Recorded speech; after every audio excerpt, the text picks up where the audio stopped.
నమస్కారం. మీరు చూస్తున్నది స్పాట్ లైట్ టీవీ. నేను మీ సుధాకర్ శాస్త్రి. ఇప్పుడు 23 మార్చి 2026 సోమవారం పంచాంగం మరియు ఈరోజు రాశి ఫలాలు తెలుసుకుందాం. ఈరోజు చైత్రమాసం శుక్లపక్షం తృతీయ తిథి కొనసాగుతోంది. అశ్విని నక్షత్రం ప్రభావం ఉంది. శోభన యోగం ఈరోజు ప్రత్యేకత తిథి తృతీయ చతుర్థి నక్షత్రం అశ్విని భరణి యోగం శోభన యోగం చంద్రుడు మేషరాశి.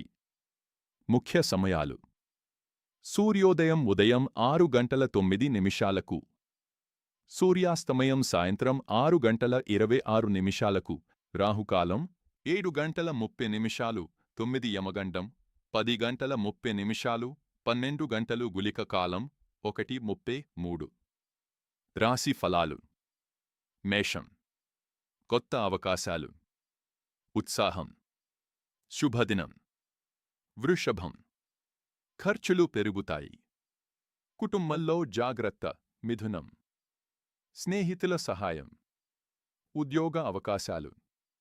కర్కాటకం పనుల్లో ఆలస్యం, ఒత్తిడి. సింహం గౌరవం, ఆదాయం పెరుగుతుంది. కన్య ప్రయాణాలు అనుకూలం, ధనలాభం. తుల మానసిక ఒత్తిడి, ఖర్చులు పెరుగుతాయి. వృశ్చికం విజయం, కొత్త అవకాశాలు. ధనుస్సు ఆధ్యాత్మిక దినం, శుభ ఫలితాలు. మకరం పనుల్లో ఆటంకాలు, సహనం అవసరం. కుంభం వ్యాపార లాభం, కొత్త పరిచయాలు. మీనము శుభదినం, విజయాలు. ఇవి ఈరోజు పంచాంగం మరియు రాశి ఫలాలు. మరిన్ని అప్డేట్స్ కోసం స్పాట్ లైట్ టీవీను సబ్స్క్రైబ్ చేయండి. నేను మీ సుధాకర్ శాస్త్రి. నమస్కారం.